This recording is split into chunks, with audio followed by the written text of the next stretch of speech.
2023 wasn't a good year for the Carolina Panthers, but I'm trying to make 2024 a better one for myself. Get started on your resolutions with Factor so you're ready for the new year. Factor's ready-to-eat meal delivery takes the stress out of meal planning and sets you up for success in the new year. Skip the grocery stores, prep work, and cooking fatigue. Instead, get chef-crafted, dietitian-approved meals delivered right to your door. With over 35 meals to choose from per week, including keto options, calorie smart, vegan plus veggie, and more, plus over 55 weekly add-ons, you'll have a ton of nutritious and flavorful options to kickstart your resolutions. Skip that overpriced takeout trap. Factor is cheaper and way more delicious than takeout. Get chef-crafted, restaurant-quality meals delivered right to your door, and they're ready to heat and eat in just 2 minutes, which means more time for you. Head to factormeals.com/C350 and use the promo code C350 to get 50% off. That's code C350 at factormeals.com/C350 to get 50% off. Looking for a fun way to win up to 25 times your money this basketball season? Test your skills on Prize Picks, the most exciting way to play daily fantasy sports. Just select 2 or more players, pick more or less on their projected stats, and place your entry. You could turn $10 into $250. Right now, Prize Picks will match your first deposit up to $100. Just visit prizepicks.com/fan and use code FAN. That's code FAN at prizepicks.com/fan. Must be present in certain states. Visit prizepicks.com for restrictions and details.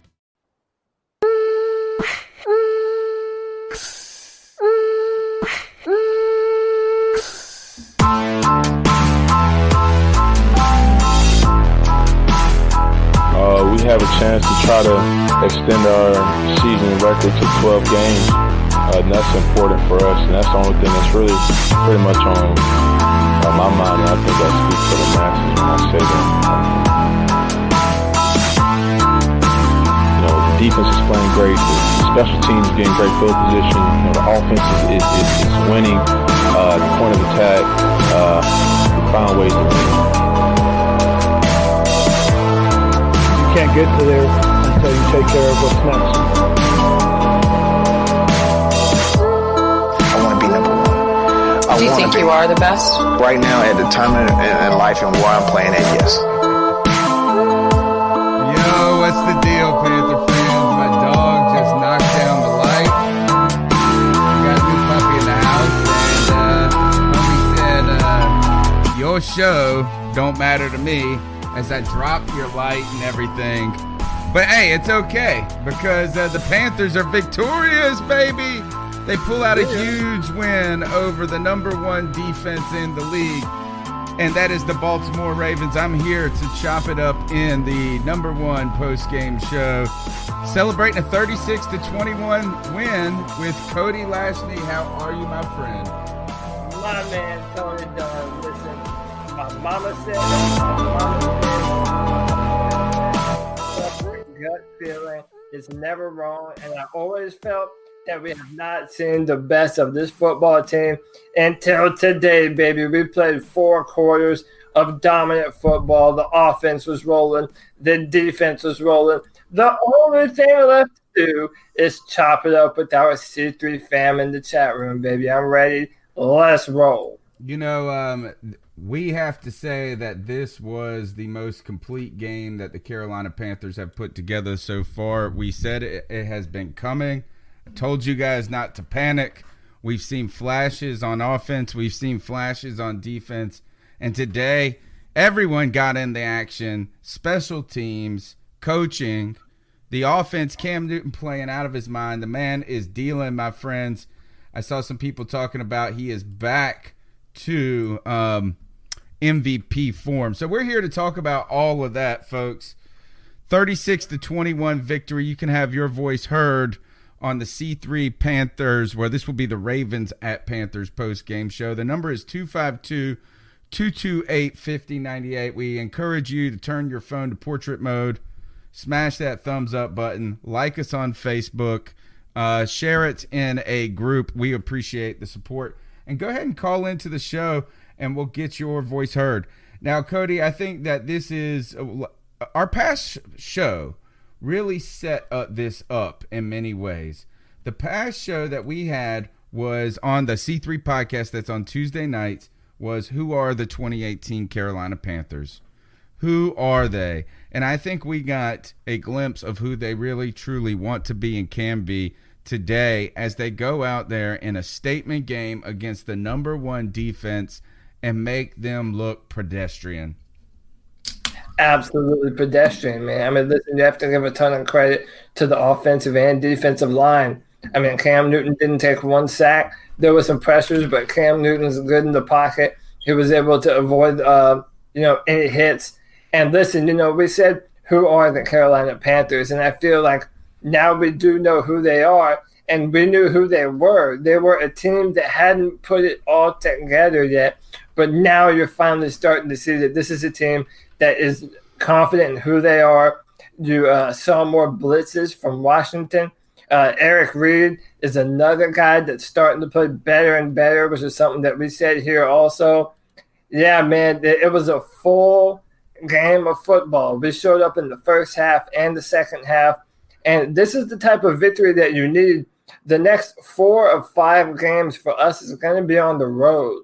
So you need a performance like that against a defense like that to give you enough momentum to carry you forward, man. I feel so confident about this football team right now. It's incredible. I think it all comes back to we're seeing Cam Newton play incredibly. Let's give a shout out to the offensive line for keeping him upright all day today. But I think Cam is reading defenses well. I think he's taking what's given to him. I think he's not running first, right? I think he's doing all the things that we know he could be. And we've heard this back to MVP form. It's there. We're seeing it. Yeah, it's really MVP form, but also it's better than MVP form. Because not only are the numbers better, but all of the criticisms that people have had of Cam Newton about not seeing the field and choosing to run first and pass second, now that's starting to go out the window. People tend to forget that Drew Brees wasn't Drew Brees until he went to New Orleans and had Sean Payton as the guy calling the plays for him. Now, in Cam Newton's 8th year in the NFL under North Turner, you're starting to see him put it all together, man. And another thing that I think really benefited our team today was all the young players were involved. DJ Moore had over 100 yards. Curtis Samuel made plays. Christian McCaffrey was once again a reliable weapon. Throw in Greg Olsen. We looked like a competent offense against one of the best defenses that the NFL has to offer. Yeah, we got to say, oh, wow, Cam wow, baby. Oh, wow, Cam wow. Now, I think it's hats off here to North Turner. You saw him in the early makings of that game do some really new things, and not new things in philosophy necessarily. We saw motions. We saw motioning DJ Moore into the backfield.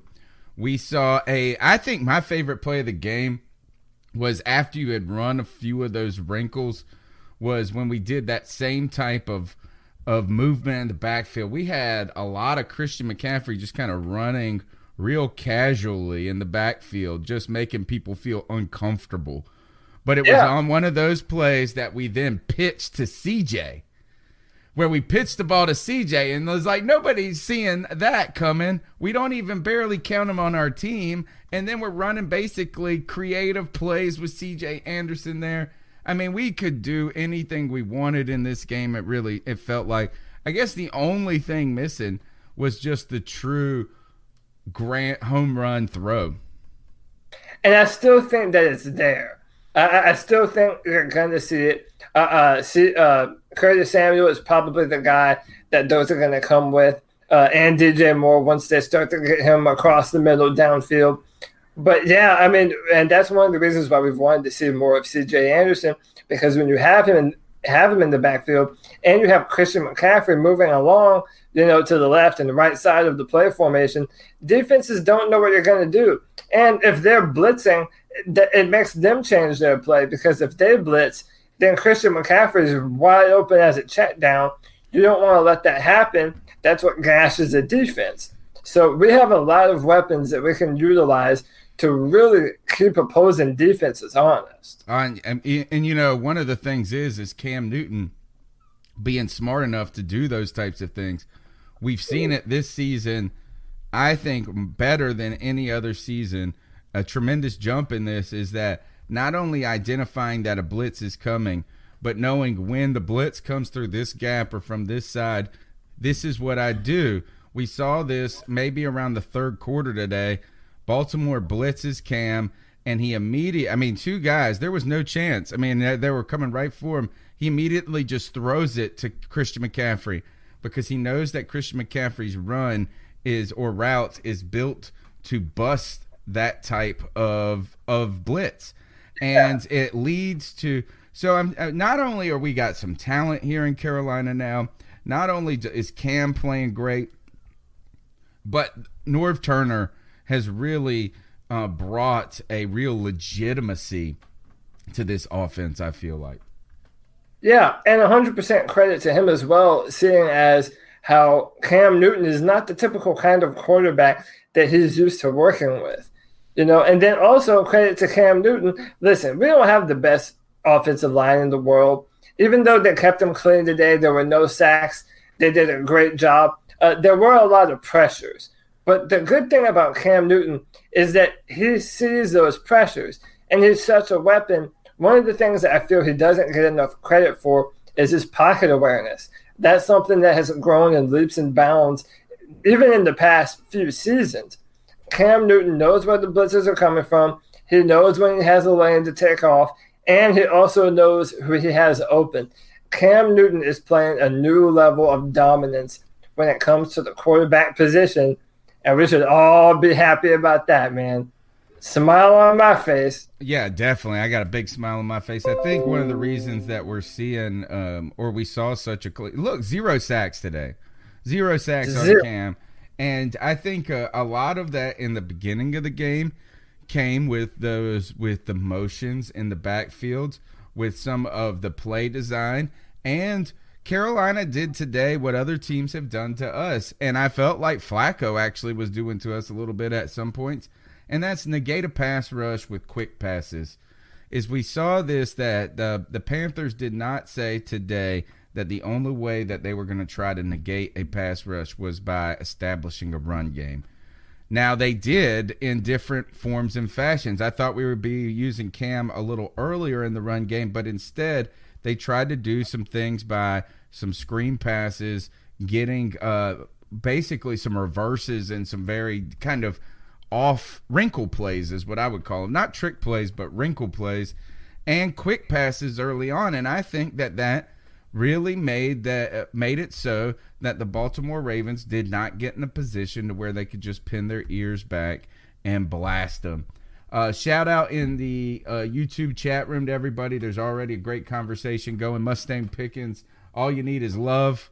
What a monster sack. That's a game. Yeah, that was a game-changing sack in many ways. I felt like that was early on.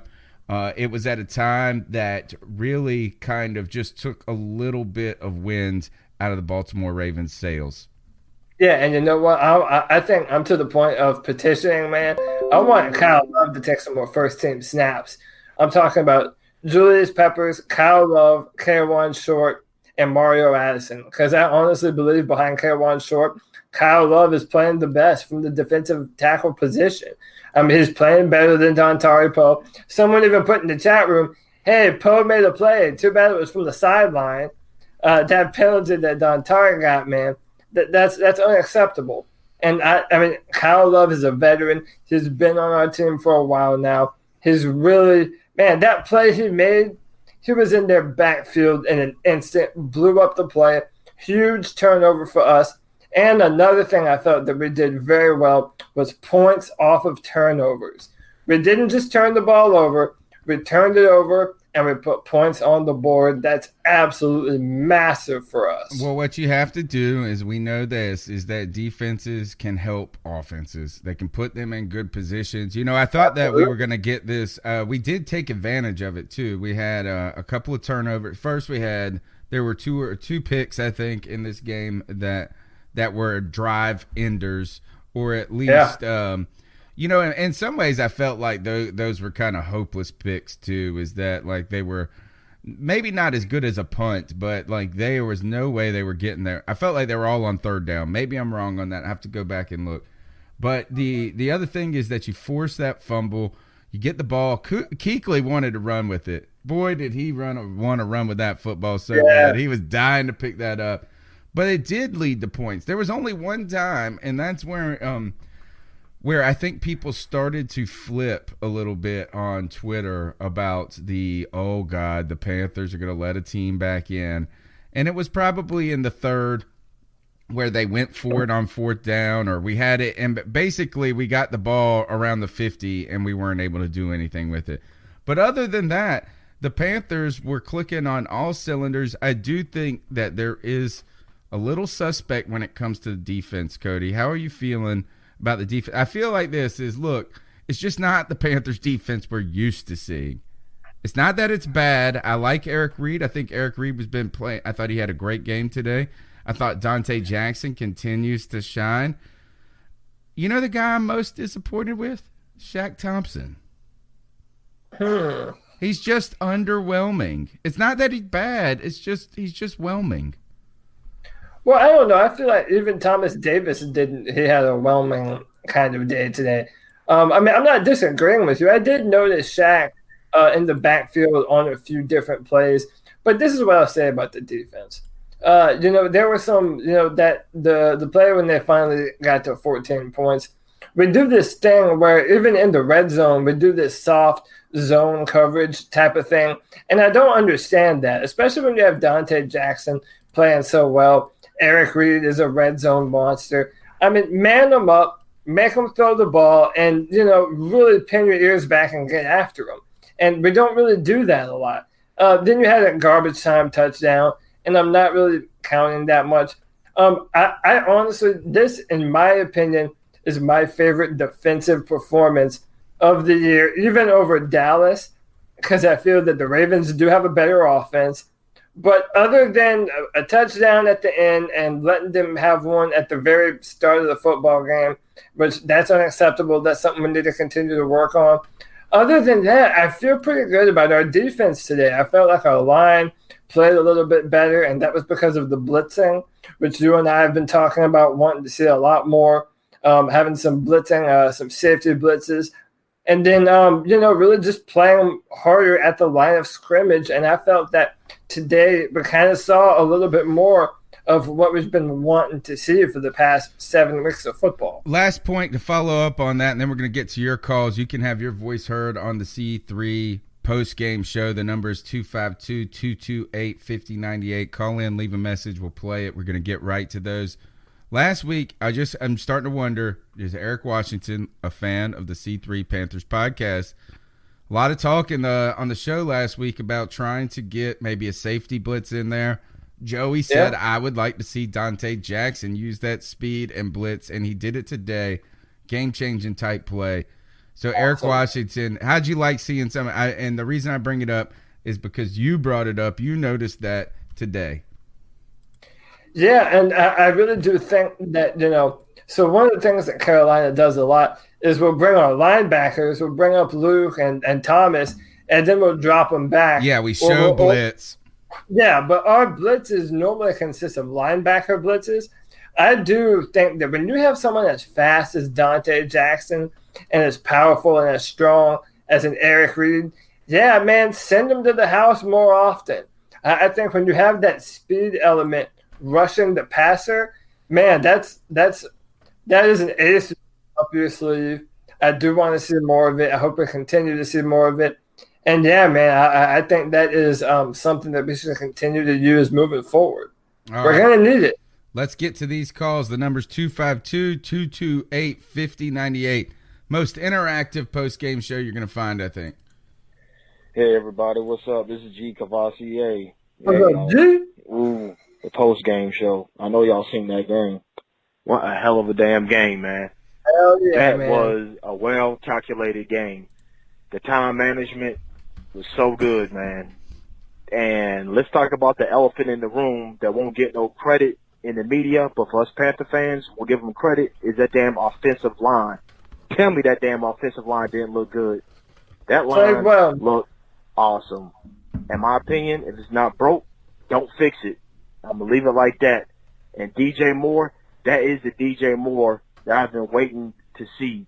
Everybody was talking about, is North Turner going to open up the playbook? I believe he opened it up today. Cam Newton looked excellent. The defense played good as hell. We got, 2 sacks, 2 interceptions, And I'm going to be honest, man crush on Kyle Love. I'll say it right now, man crush on Kyle Love. They should start him instead of Pope. I mean, if you watch the game, he was in on a lot of plays. So, yes, my man crush goes to Kyle Love. And, hey, all I got to say is keep pounding, baby. We 5-2. And Baltimore Ravens, they're the number 1 defense. They damn sure didn't look like it today, did they? Hell no, baby. Southern pride all day. Keep pounding, baby.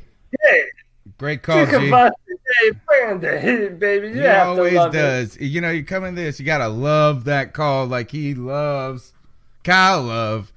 He has been and the great thing about the Kyle Love story is this, and I'm sure this is not going to be the last time we hear his name in these calls, is that he's kind of been this type of guy for us for like 4 years. Yeah, ever since, 2014 or 15? Yeah, I mean, he's kind of been, I felt like we had him, and then we let him go, then we brought him back. I mean, it's just been this constant, like he's like the girlfriend that you just keep coming back to. Yeah, you break up with her, but... You love her. But you love that sweet loving, baby. You're always coming back for more. God. Yeah, man, listen, and I want to note that G and I tend to agree. I think Kyle Love is playing better than Dontari Poe, playing better than Vernon Butler.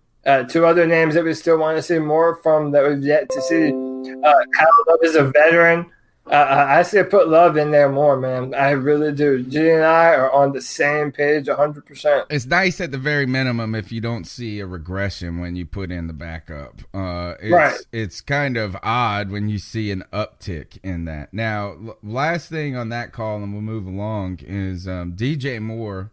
You said he crested 100 yards today. I wonder if that's the first 100-yard receiving game for a receiver this year for the Carolina Panthers, to be honest. Oh, that's a good question. I know it definitely is for DJ in his career, but I think it might be for the whole season for anybody on our team. Yeah, I'll have to look it up. I don't know that off the top of my head, but it very, very well might be true. One of the great things about DJ is you can still see that he's playing a little almost out of control. And in a way that probably is giving him an advantage at this point. But wait until the game slows down for him. Wait until you start to see him become a crisper, better route runner, a more savvy guy when it comes to just being a traditional receiver.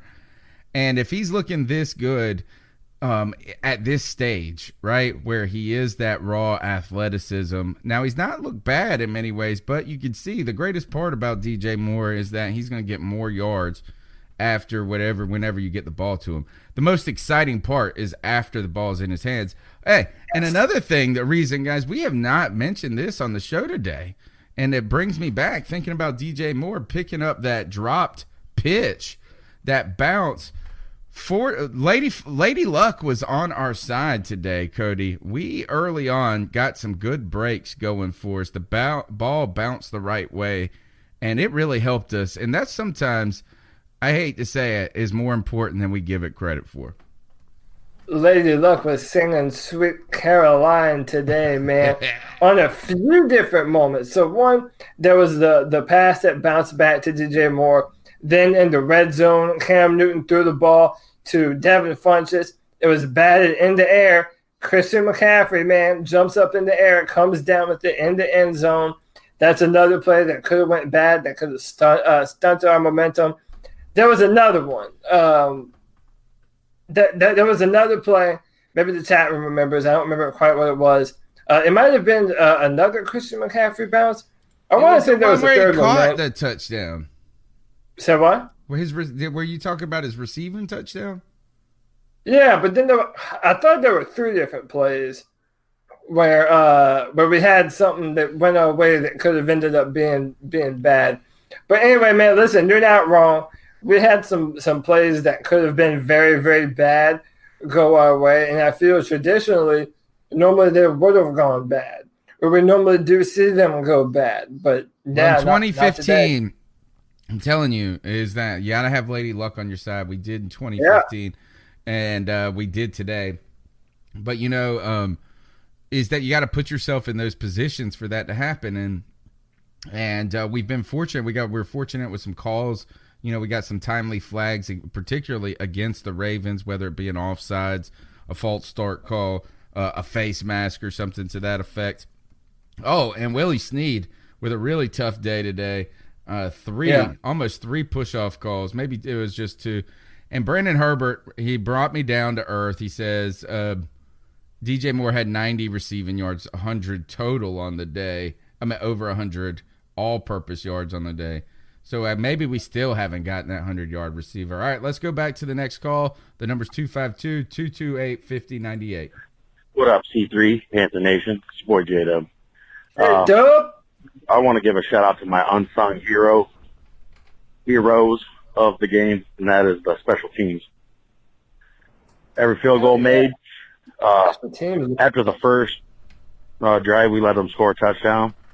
Right after that, we have to punt the ball. Got it at the 1. That really helped us out.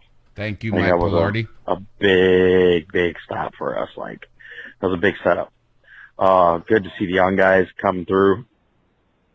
Cam played his fucking come on. North Turner, congrats. Number 1 defense, whatever. This team is so dangerous at home. I can't speak for us away. I'll just say we'll be in every game, but you don't want this team at home. As the way it's looking right now, somehow we can get that second spot, that number 2 spot. I know I'm looking way ahead, but man. I told everybody if we ever started fast early. Well, sport J-Dub, I'm out. I love that maniacal laugh at the end by J-Dub. Had the villain thing going, but I'm into it, man. We are a home team. I feel that Carolina Panthers do have one of the better home field advantages now. We've been playing balls out in the bank, man. Well, I want to go back, and one thing that I've been happy about is how much heart Curtis Samuel has played with. And Curtis Samuel has been tremendous in that special teams game. If you notice, on the on the punt team, and he's been making plays in a way that's important for a guy who has struggled with injury and is trying to find his spot on this offense. The way that you ensure that you continue to get those opportunities when people get hurt or as the right matchups against the defense comes about is being valuable in other aspects of the game. And Curtis Samuel has been tremendous in that punt game on the defensive side as that gunner. He's the guy that's been down there on the 1, putting that ball down there and making sure it doesn't go in the end zone. He's been down there a lot this season. So, to me, I think he's played with a ton of heart.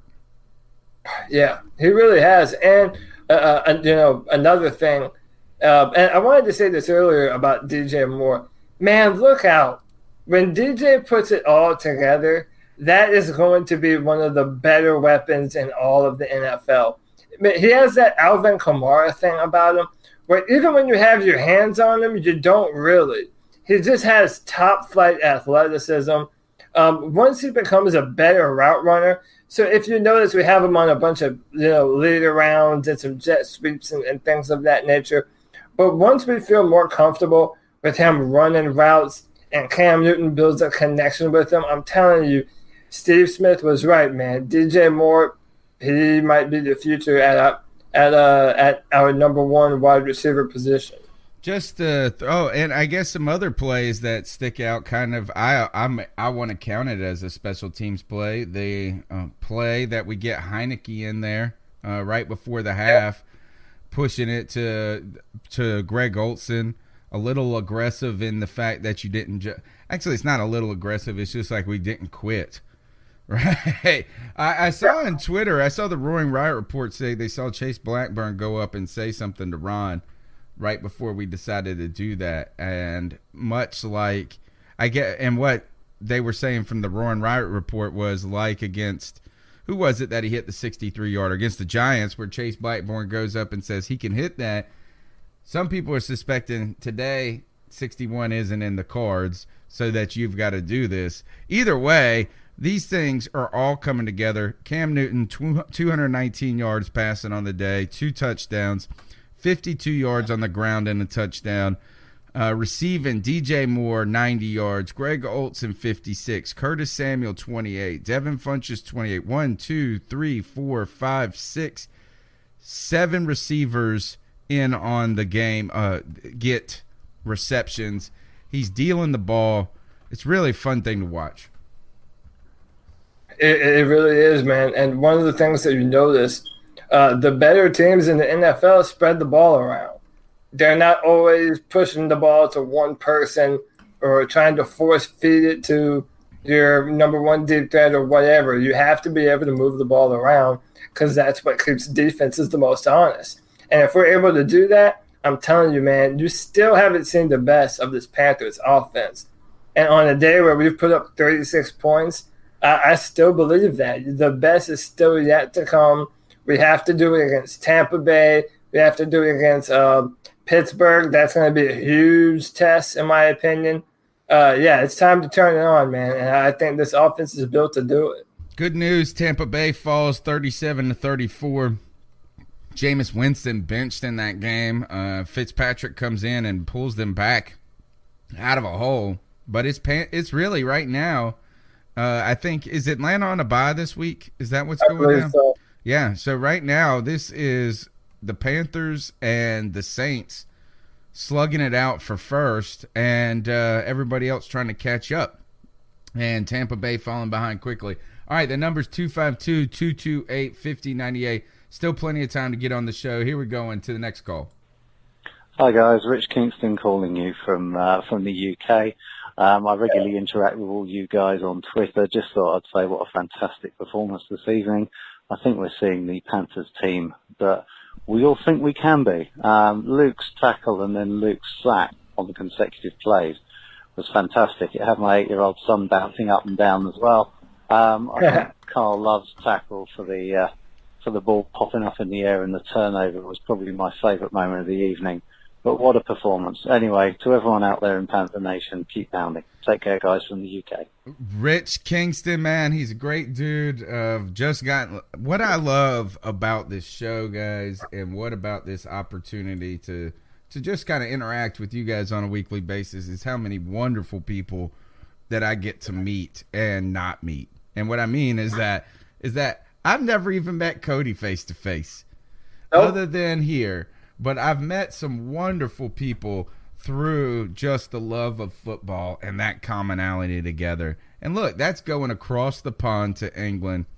Rich Kingston, and let me go ahead and tell you this. This guy has been talking to me for weeks now about buying a Kyle Love jersey. I think it's in the works now.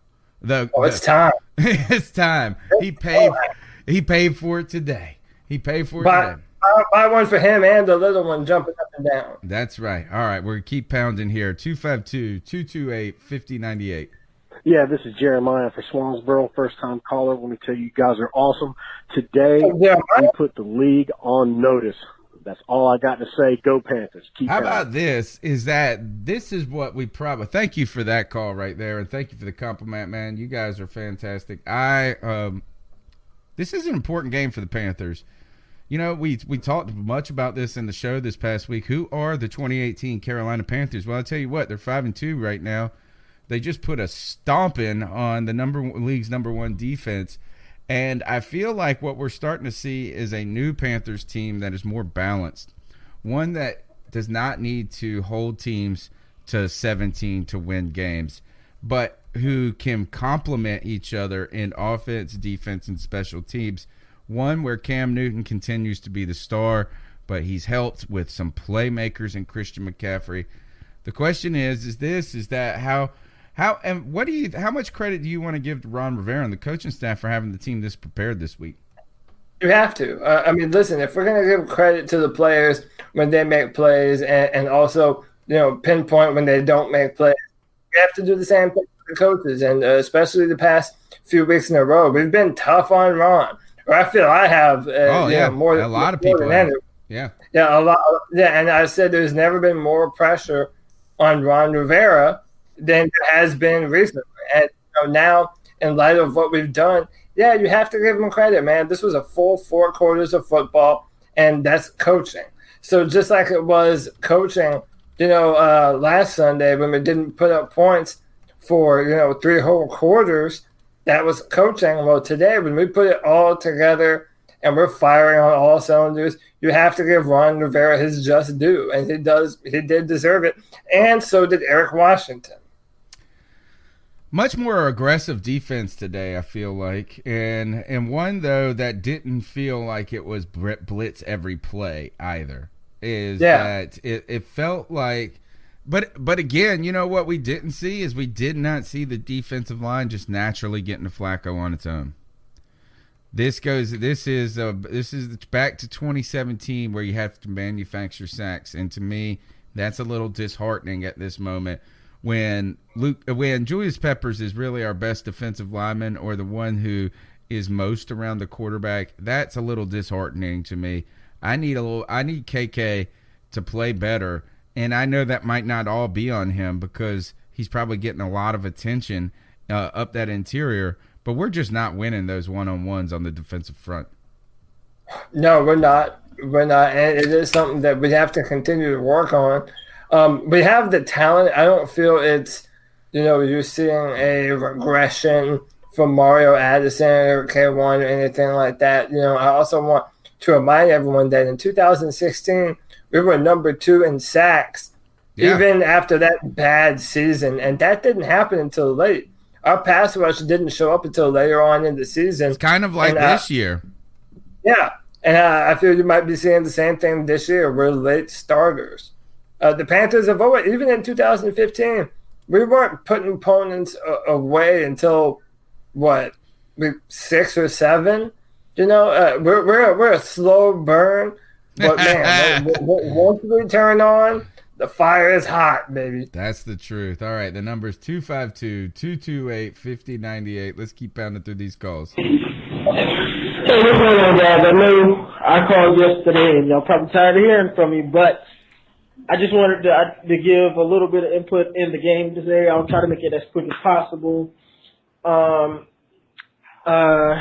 Anyway, it's your boy, the Black Cat, Brandon Herbert, and Cam is playing unbelievable, Cody. He's playing unbelievable. He's playing out of his mind. But I explained, I'm not going to go back through it, of what I think Elite is. Like I said, top 3. But he's playing unbelievable. He's playing unbelievable this entire season. He may have only had one bad game. What I really want to focus on this game is the defense. The defense is flying all over the field. And I never knew Luke Kuechly could rush the passer like that. This cat is shedding blocks. He's hitting Joe Flacco like every other pass. Like, he's doing a great job. And I want to point out, I don't know if y'all noticed, I don't know if Ron Rivera or in Washington, Eric Washington got bumped on the head or something like that, but they're playing man today. Like, they did play there was one a man. few plays in zone and everything like that, but most of their plays, their big plays, have been caught in man, and that's what we should have been playing all along because we have lengthy, big corners. And as much as I don't like Bradbury, we're not going down that road again. He's big. He's physical. Yep. That's what fits. I think we have more press and man cornerbacks to fit the scheme or whatever. So, like, I don't know if this is just something that they did for this game, but hopefully it can be something that we can implement a little bit more. It doesn't have to be all man, but a little bit more. So anyway, guys. Oh, DJ Moore, again.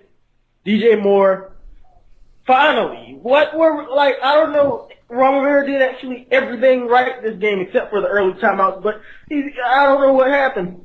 But somebody must have told him something. I don't know. Like, DJ Moore, and he's not that involved in the second half, but he has been great. So happy for that. Anyway, guys, love you guys. Y'all are doing an awesome job, and keep pounding. All right, man, we appreciate you. I want to. Is it okay if I start calling you Black Cat Brother Herbert? He said he said Brandon Herbert so quick. I was like, man, that's just Brother Herbert to me now. Brother Herbert, he's down there preaching. He's preaching about a lot of things, and you know, I bet you know what he was happy about.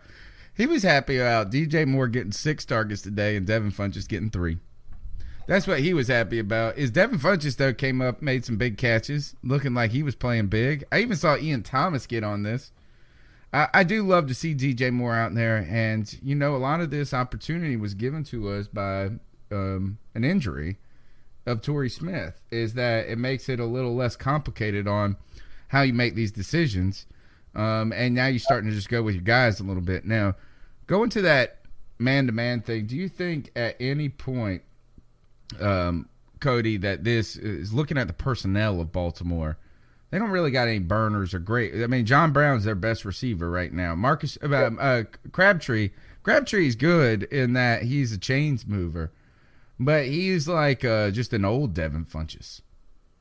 Yeah, he's an older Devin Funchess. You have John Brown, and you know when Willie Snead might be your number 2 option. You know, you might have a problem. Crabtree is another one that's just like, you know, I've never been sold on him as a football player. But listen, man, this you know, this was a testament today of what this offense has the capability to do. They're a very good defense. But the thing that really needs to be said about our defense is that we changed some things up. Not only with the blitzes, but yeah, Brandon's right. We played some man-to-man more. And if you notice, Dante Jackson, boy, my Lord, man, he is so fast to the ball. It's not even a question. Dante Jackson has not only is he the best right now, but he has the potential to be the best corner that we've ever had. And I know that's a lot of praise, and you know I haven't. That is a lot of praise. I mean, but there's really only one. It's a lot of praise and it's not. Basically, that's saying that you are better, that you will have a better career than Chris Gamble. Yeah, which is, you know, respectable.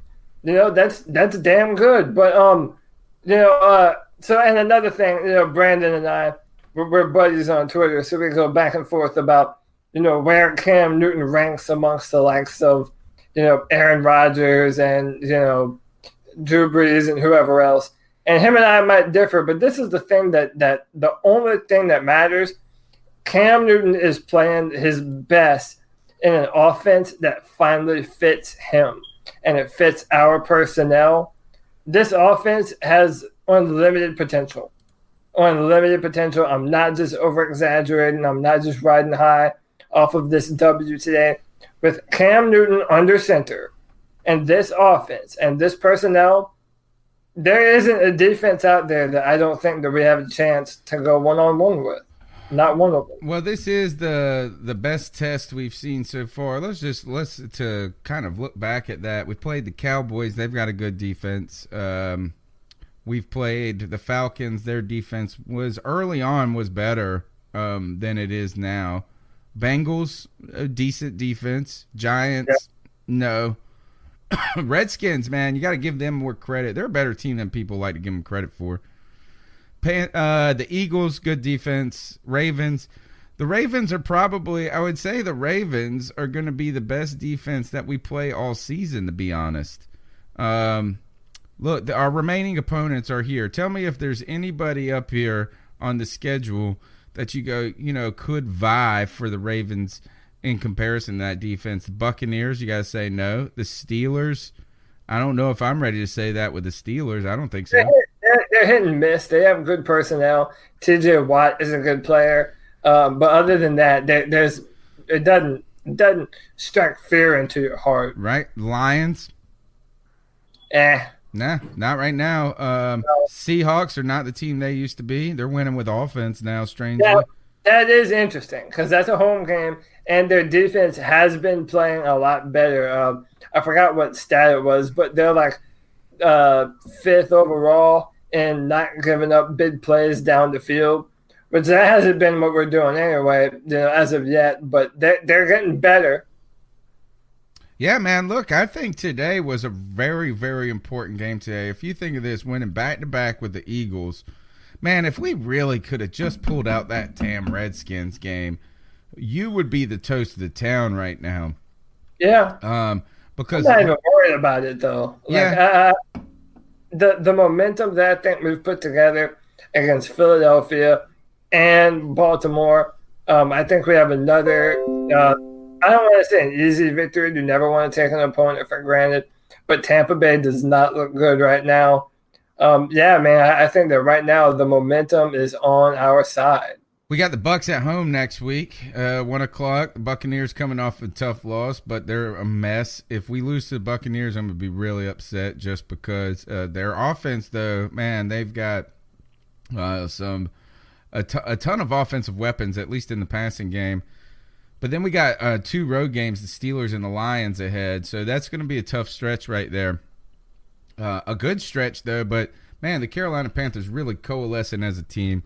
We want to continue to hear your thoughts on this. The number's 252-228-5098. You can still get on the post show. We're going to go for a few more minutes and see where this takes us. Here we go to the next call.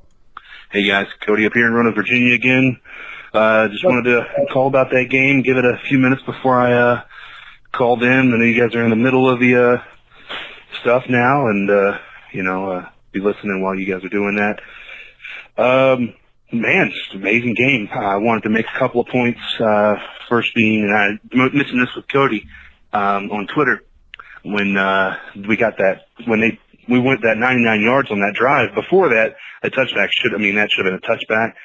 Guy had his foot on the goal line before he touched the ball. So, but once again, I'm kind of glad it wasn't called a touchback. I think that gave us a heck of a lot more momentum than going 75 or 80 yards. 99 is a heck of a lot better. DJ Moore turned it up this game on that drive alone. Did an amazing job. Defense pulled it out of their butts today. Obviously, we didn't get much pressure. I mean, we did get pressure, but we didn't get many sacks. 2 of them, but I'll take that. And our offensive line just dominated that defensive front that's supposed to be the best in the league, man. I'm telling you, amazing, amazing, amazing. Can't help but, grin from ear to ear. After that first half, I knew we had it on lock. We had our number from the get-go. So, all right, guys, looking forward to next week with Tampa, and keep pounding, guys. Man, fantastic call. Thanks, Cody. Cody from Virginia there. Excited about that win. A lot of credit where credit is due there to the offensive line. And, Cody, I'm going to that from one Cody to another, is that there were a lot of different elements that were secretly great about that game. You point to the offensive line there. Another one that I want to point to is that a guy, and you can call me a homer for Damiere Byrd, but when Bird watching, baby. But when Damiere Byrd is returning kicks for our team, whether it be kickoffs or punts, we're in better shape than anybody else on the squad. Is that, I mean, we saw Curtis Samuel out there. We've seen DJ Moore back there, and they really haven't been able to do it.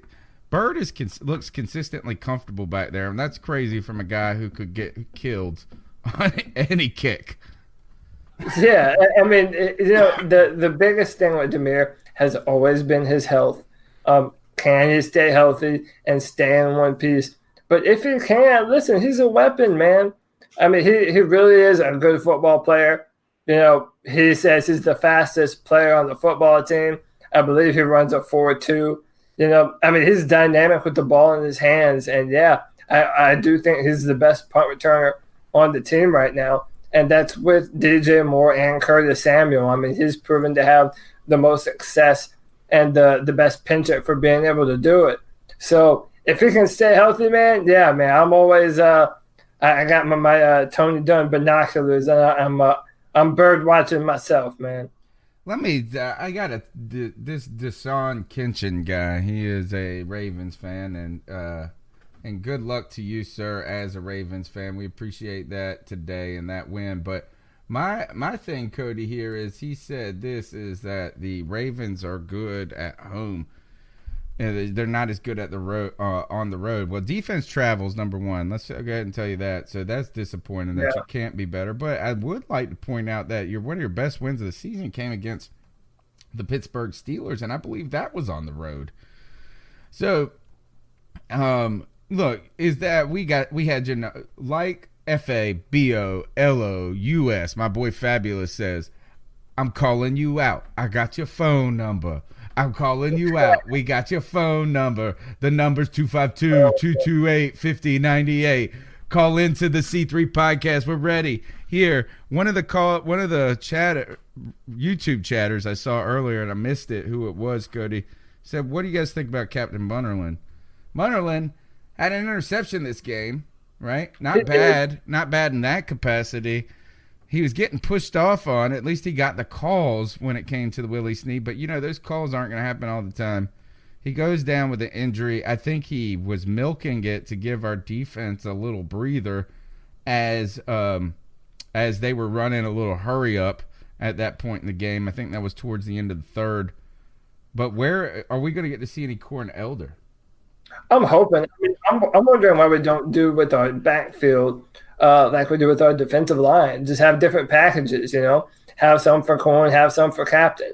Listen, we all want to win the Super Bowl. It would be nice to have some rings for Ryan Khalil and Thomas Davis and Greg Olsen. But Captain Munnerlyn, he gave a lot of years to the Panthers too.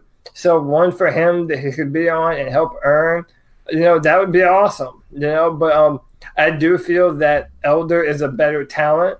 I watched a lot of film on him from Miami. And, he has a lot of ball, on-the-ball skills. They want to be able to put him on that nickel slot receiver and have him do work. And I want to see him have some more opportunities to do so. I remember we loved him in the preseason.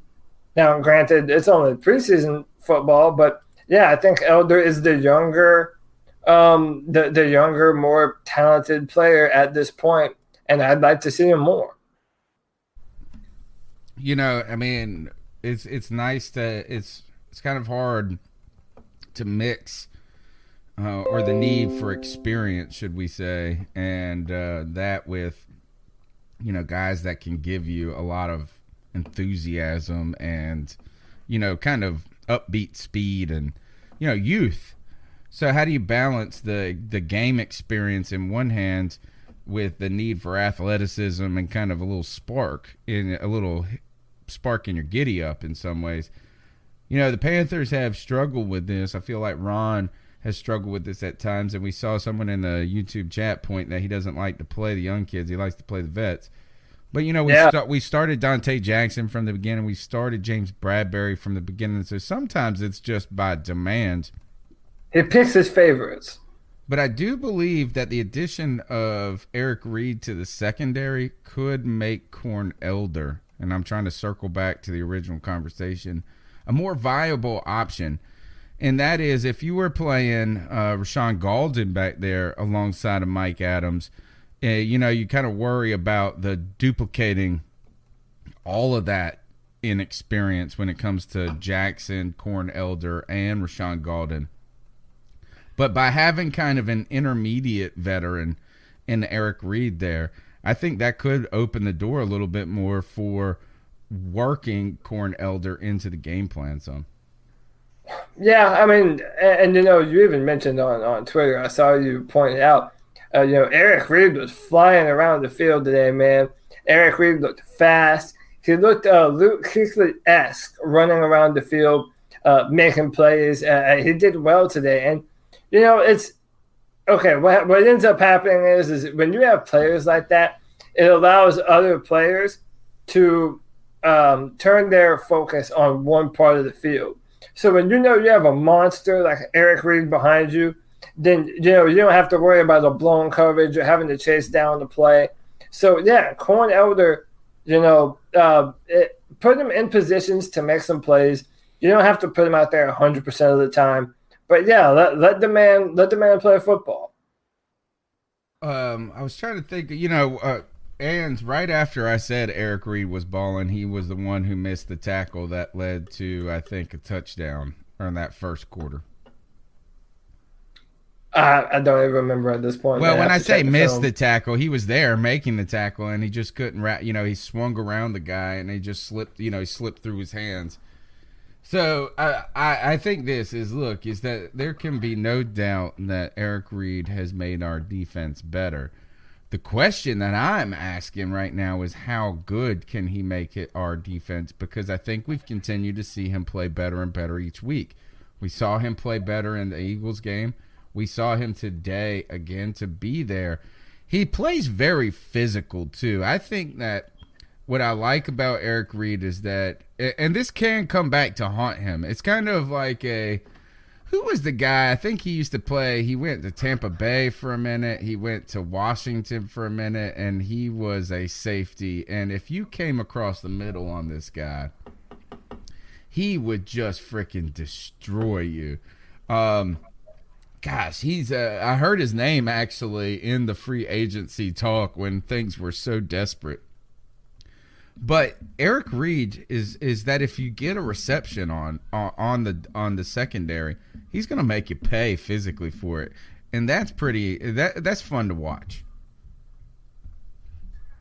Yeah, it's super fun to watch. I mean, listen, watching a high level safety play football, come in and just blow them up or blow up the play and intercept the ball out of nowhere with that, that 4.3 speed. Yeah, that's fun to watch, man. And, I'm hoping that as Eric continues to grow and learn, that he might be the safety that we've always wanted and always needed to have on our defense to complement the rest of our front seven. I'm definitely hopeful about Eric Reed being really hopeful. Carolina is that this is now where I'm at, is that not only was I hopeful about signing Eric Reed initially, I'm at the point where I'm hoping to sign Eric Reed to a long-term deal with the Carolina Panthers and shore up that because look, no more Mike Adams potentially after next year. You move Eric Reed to play strong safety, and then you go out there and you mold the guy to be a free safety. Free safeties are cheaper. You can get them cheaper on the free agency market, or you mold a guy that you've got in the works already to be that. All of a sudden, you've got that safety position maybe wrapped up for 3 or 4 more years, and I would really like the sound of that. Yeah, I would too. And listen, we all knew what type of player we were getting when we signed Eric. I mean, that's why we were pounding the table for us to even sign him in the first place, and that's why we were so shocked when it happened, because we all had to ask ourselves, have we ever had a player of that caliber at the safety position? Only one, Mike Minter. Yeah, Mike Minter, and I think the sky is the limit for Eric. If he continues to play well and you sign him, then that's another position that you don't have to focus on in the draft. Am I the only one? Look, I'm a social justice warrior. I like all the stuff. Like, none of the kneeling stuff has bothered me. None of the. I'm not going to get I am not so insecure with myself where anytime somebody says that something is not perfect around where they're in their lives, that I'm going to make them stand up and salute the flag or something. But I am kind of annoyed by the people who want to say, and I'm going to have to call her out. And I don't mean to call, it's not calling you out, Jordan Rodriguez. I'm not trying to call you out, but it's like, he kneels again and stands for social justice warrior. It's like, update. Reed is kneeling again. And she was doing it in a positive way, and other people do it in a negative way. At this point, man, I don't need the update. I mean, when you're a reporter, you kind of have to put that stuff. I mean, it's been a story. Yeah. And surprisingly, though, it hasn't been a story at all. I mean, do you remember? It has been a non-story. I guess that's why it's been annoying to me. Is that the only and the NFL could have made so much of this going away gone away Yeah. by just dismissing it as a non-story to the rest of the world. And that's what it's done. Right. That's what it But is. the NFL is their own worst enemy 90% of the time. Speaking With the of that, rules- what about this? Is that they come out and fined Eric Reed this past week for flip it for Ertz when he chunked Ertz up in the air when Ertz charged him last week in the Eagles game. Yeah, Ertz was the one that charged him and went after him trying to start a fight. And listen, man, Eric didn't start nothing. He just finished it. Yeah, You know? and he didn't even do nothing. He bent over and stood up, and Ertz just looked like a dummy. But didn't throw a punch. He did some MMA judo type shit. He just let his own body weight take his own self down. Eric Reed's fined $10,000 for that, though. I mean, no fine. The same fine as a helmet to the head from the Kazi guy, or remember the same figure was assessed to Reed. And you know what is you got to expect if he's suing the NFL, they're not going to be judicious with their fines when it comes to him. Yeah. Oh, who is it? Oh, Eric. Yeah, slap a fine on him. What did he do? Did he max fine? sneeze? Max. Give him the max. Yeah. Did he sneeze in the general direction of a referee? Oh yeah, that's a $10,000 fine right there. All right, just another minute or two on the post-game show. We're going to give out our dab on them picks of the week, player of the game here in just a moment. The number's 252-228-5098. Go ahead if you're listening on YouTube. Turn your phone to portrait mode. Smash that like button, that thumbs up button. It helps, man. What I want to see is every person who's a part of the conversation to be a part of the conversation by smashing that thumbs up button. Subscribe to the channel on YouTube. We're on iTunes, Stitcher, and we're live every Tuesday night at 9 p.m. on YouTube. Sometimes Facebook when it's working. It crashed halfway through in this show. We're also on Periscope, and we appreciate it if you write a review. And we also got some swag that you could buy if you wanted to help support the show and our continued growth of Panther Nation, like this Cam Wow right here that we made like 5 years ago because we said, damn, Cam, wow, baby, good Lord. And boy, was we were waving the Cam Wow today. He was amazing. I think I got a call. Let's see if we got any more. I'm very proud of him for fixing that because if you notice, he really hasn't been. Hold on. This is Brandon. Hey, what's going on, guys? It's your boy, the Black Cat, Brandon Herbert. And let me clarify to Cody because we're going back and forth on Twitter right now. Which I don't know what article or whatever that everybody was talking about online about somebody comparing Cam to Aaron Rodgers. One thing I want to clarify is that I said that without Cam, this would be a 3-13 type of team. Okay. Now, as much as we all love Cam, and I do love Cam, I really came around this year. He's playing phenomenal. Aaron Rodgers is I know this is a Panther podcast, but Aaron Rodgers is the most physically gifted QB I have ever seen with my two eyes. That includes Aaron Rodgers. That includes Tom Brady. That includes Peyton Manning, whatever. Aaron Rodgers is that dude. He can flick his wrist and then the ball effortlessly goes 70 yards. So as much if you say Cam Newton is better than Aaron Rodgers or even close to that, because I don't think any quarterback is even close to the way that Aaron Rodgers plays, then you're just being a fan. You're just being it's fandom because it's Let's go. No way you can look at those two and be like that they're. I just don't get that. But yeah, like I mean, that's all I'm calling. I'm calling before the game and everything, so it's Saturday, and I'm just like, that's cool. I don't get how people are upset that you can't compare the two. Like, All right. and as far as this, and I do want to pose this question so I can give y'all one thing to answer real quick, is do you consider Cam Newton elite? Because I say that he's playing like all time at his best right now, but I kind of hinder on calling him elite because Cam, he misses the easy throws sometimes, but he's been doing a lot better this year, a lot better. So I don't know. He's been doing. All right, I'm going to cut the call off there. I'm going to go ahead and answer the question. Is that not calling Cam Newton elite would be the weird thing? And here, look, you can point to, you could say, well, he doesn't have the completion percentage that other guys have had in their careers. But that's actually not true. So we kind of reminisce on some of these guys, and we act like they were perfect. You go back to John Elway. You go back to Brett Favre. You go back to guys that we consider to be just remarkable quarterbacks of all time, and they were not without their flaws as well.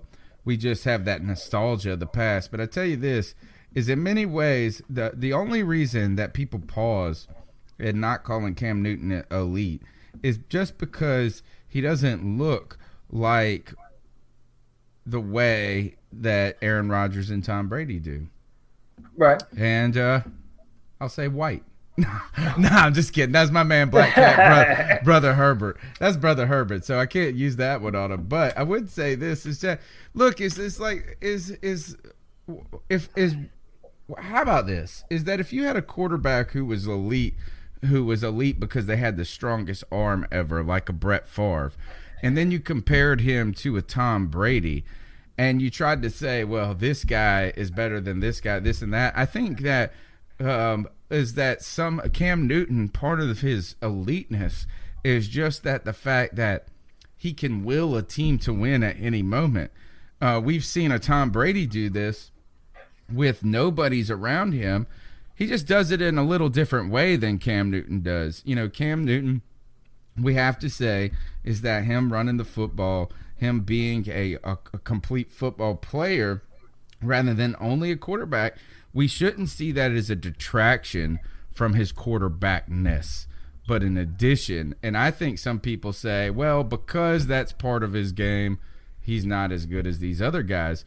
That's kind of like saying, well, because Brett Favre wasn't more judicious, wasn't a little more cautious with the football, that he isn't the best. And that was part of his greatness, was his gunslinger attitude.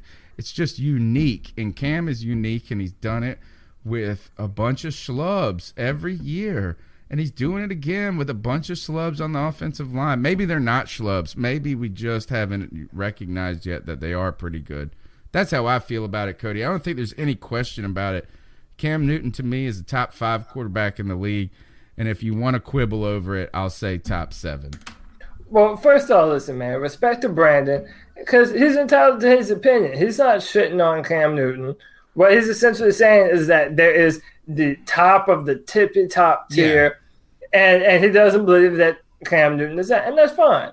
He's allowed to have that opinion and still be a diehard Panther fan. Isn't it? Real quick before you go, it's kind of tough when you – it's like saying you're not an elite artist, and then the only comparisons we have are Picasso and Michelangelo.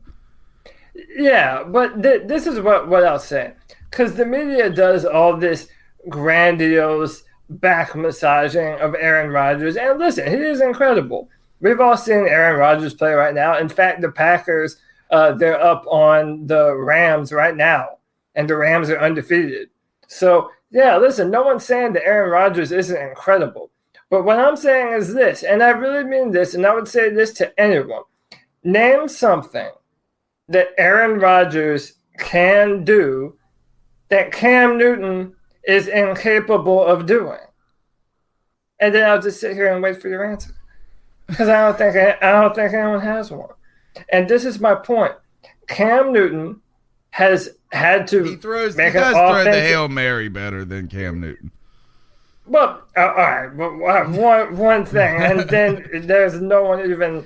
I think I think Aaron 2. Rodgers is arguably. I think that the only reason that we're not recognizing Aaron Rodgers as like one of the greatest quarterbacks of all time ever right now is just because he happens to be playing in the shadow of Tom Brady and Drew Brees at the moment. But to me, I just don't think it's generally fair to try to say, well, Cam Newton isn't the top quarterback in the league when you've got 3 historically great quarterbacks around him. So is that if you just put him right on the range of that, I'm good. But this is what I'm saying. When you look at, Carolina has been dependent upon Cam Newton as a running threat. They've been dependent upon Cam Newton having to make magic and throw into windows with wide receivers that aren't open.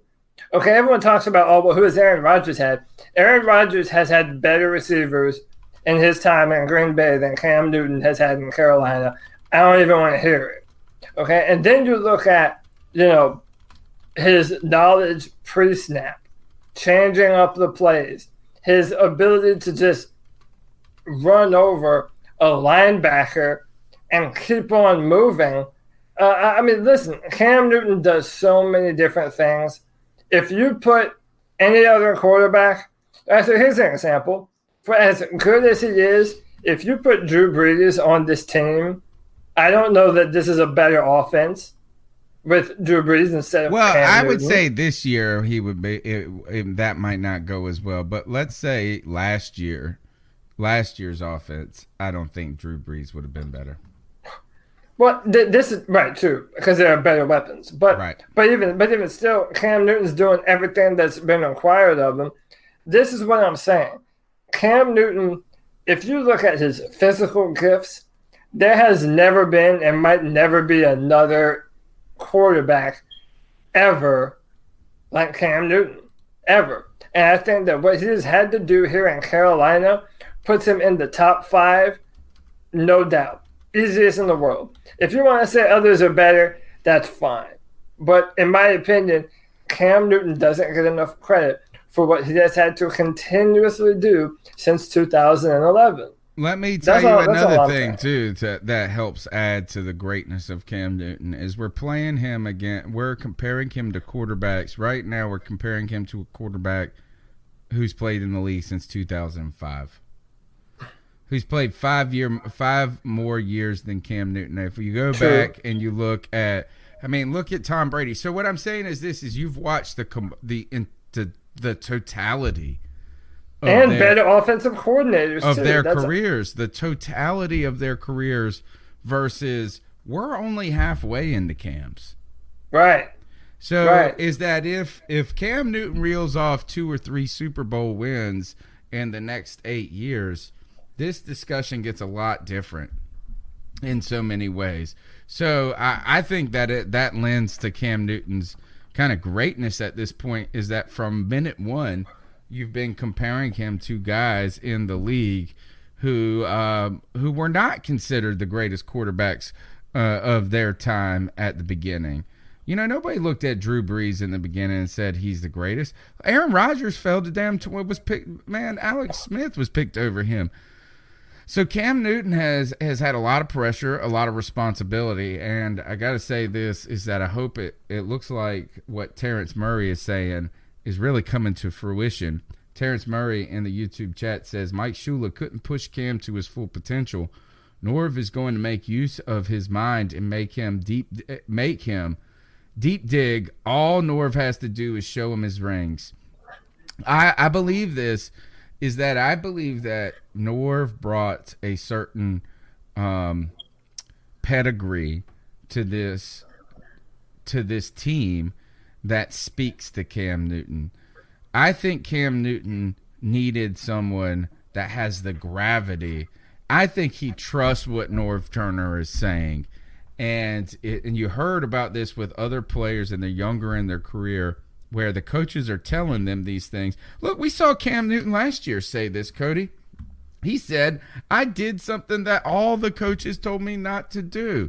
I threw across the front, across the fields, off balance, on my back foot, and made a fantastic play. I think that was against maybe the Eagles last year. I can't remember who it was against. I lost your audio though, Cody. I just muted my mic. Okay. I'm still here. But the idea is that when you start looking at your teachers not as teachers but as mentors, and I think that may be what Norv Turner is really coming into Cam's career at a good moment in his life, at a mature moment for him where he can get a lot out of him. The best moment, because another thing to pinpoint is that in basketball or baseball or whatever other sport you follow, coaching isn't as important as it is in the NFL. Look at Jared Goff right now. Jared Goff is putting up just crazy numbers. And in his first year under a defensive-minded head coach, I mean, everyone was trying to write him off as a bust. The coach that you have, your offensive coordinator, the guy that you have calling the plays and designing plays in your ears, that matters, okay? Drew Brees, an important part of his story has been Sean Payton. True. And you cannot mention one without the other. And then we talk about Cam's had Mike Shula and a bunch of, and I really think average the wide one that receivers. And Ken Dorsey. I think Ken Dorsey was someone too that maybe he needed a little bit older voice in his ear at that moment. Right. So even if Cam Newton hasn't quite done everything that some other quarterbacks have done or doesn't have quite the accolades, what I'm saying is look at what Cam Newton has had to overcome and still won an MVP. That's the Cam Newton that I'm talking about. The Cam Newton where you haven't even seen his true ceiling as of yet, in my opinion. So that's all I'm saying. If you don't think Cam Newton is a top three, that's fine. I mean, it's all up to personal opinion anyway. I believe that Cam Newton is a top 5 quarterback in the NFL, no matter what, no matter who. Yeah. That's all I'm saying. I agree. Is that I know this is that I don't think I think that right now Aaron Rodgers, I would just say this, is that if I had to sit up there and do an old pick'em, like two team captains, me versus Brother Herbert, and we had to pick our teams, is that I don't think I'd have any real problem picking Cam Newton as my quarterback first. Not at all.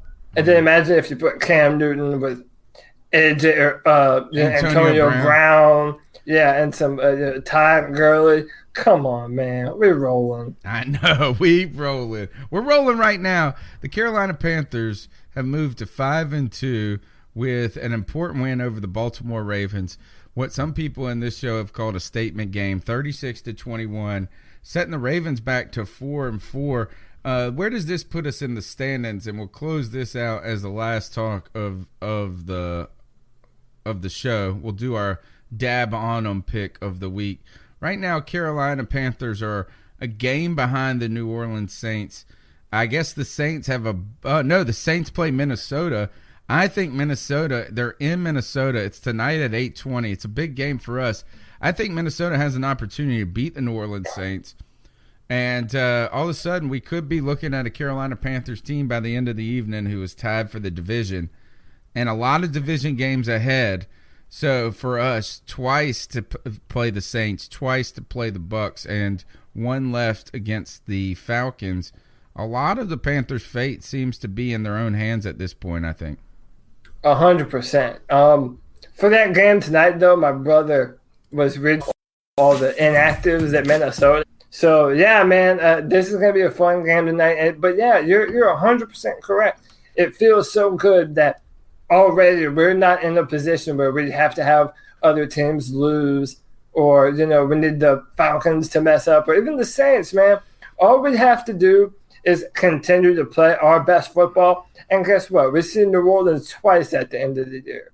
So we control our own fate, our own destiny. I've never been more confident of the Panthers than right now. I like the fact that we've been through adversity.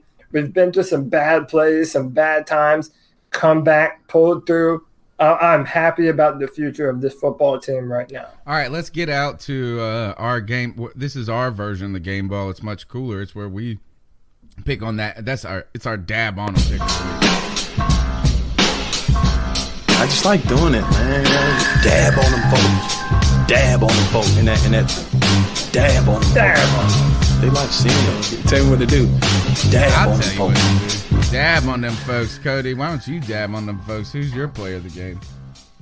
Tonight, or today, this afternoon, wherever you are, I'm dabbing on Kyle Love, baby. Kyle Love has proven to be a stalwart member of our defensive line. I agree with our man Jacob Vassier. I think that we need to start putting him in some packages next to K'Wan Short. Kyle Love has been the man ever since he's been here. He makes plays even over first-round draft picks and, expensive free agent signings. So I'm showing some love to Kyle Love, and I'm going to let that man dab on them folks. Dab on them, folks. My dab on them pick's not going to a player. It's going to a coach. It's going to Norv Turner for scheming up an offense that just made the number one defense in the league look pedestrian. Now, I know I want to give the dab on. We all got to give it. We want to give it up to Cam. I always want to give it up to Christian McCaffrey each week. Man, this guy's just been playing out of his mind. But to me, this is on Norv Turner, man. Is that, look, towards the end of the game, we're passing the ball when all the Carolina Panther fans are already starting to freak out about us running every time. But it was the rushing touchdown by Cam Newton that just said, Norv Turner, you the man. And you got big brass balls like Tepper keeps on his desk. I love it. Dab on him, Norv Turner. Cody, it's been fun. I don't know if there's I'm sure there's plenty still to talk about this game that we will figure out as we watch back the tape. And we're going to do it on Tuesday night at 9 p.m. for the realest, the livest, the most interactive Panthers podcast out there. It's called the C3 Panthers Podcast, and I hope you're going to be a part of it. And I know you will. And until then, how can they find you on Twitter? At CODYLAC, Cody Lack on Twitter. Listen, man, me and my boy Brandon did a whole segment on the show today just based off of what we were BSing on Twitter. Hit me up. I respond to everyone. I love to have that community feel. I want to thank everyone for all the love, man. We have brand new callers. We have brand new people in the chat room all the time. This is growing because of you. This is not our show. This is your show for the fans, by the fans. We love you, and you know you're going to see us this Tuesday at 9 p.m. Word up. Y'all make sure that you call 252-228-5098 before Tuesday. We'll get your call played on the C3 podcast. And go ahead and plug it in your phone, folks, because you're going to want it as we come out of these victories for the rest of the season, as we keep pounding throughout the season on our way to a Super Bowl. You're going to want to call in and give us your post-game reaction. We'll be here after the Panthers game each and every week trying to chop up this Panthers news. And until then, Tuesday night, 9 p.m. on YouTube, Periscope, iTunes, Stitcher, all those places, you make sure to keep pounding. Looking for a fun way to win up to 25 times your money this basketball season? Test your skills on Prize Picks, the most exciting way to play daily fantasy sports. Just select 2 or more players, pick more or less on their projected stats, and place your entry. You could turn $10 into $250. Right now, Prize Picks will match your first deposit up to $100. Just visit prizepicks.com/fan and use code FAN. That's code FAN at prizepicks.com/fan. Must be present in certain states. Visit prizepicks.com for restrictions and details.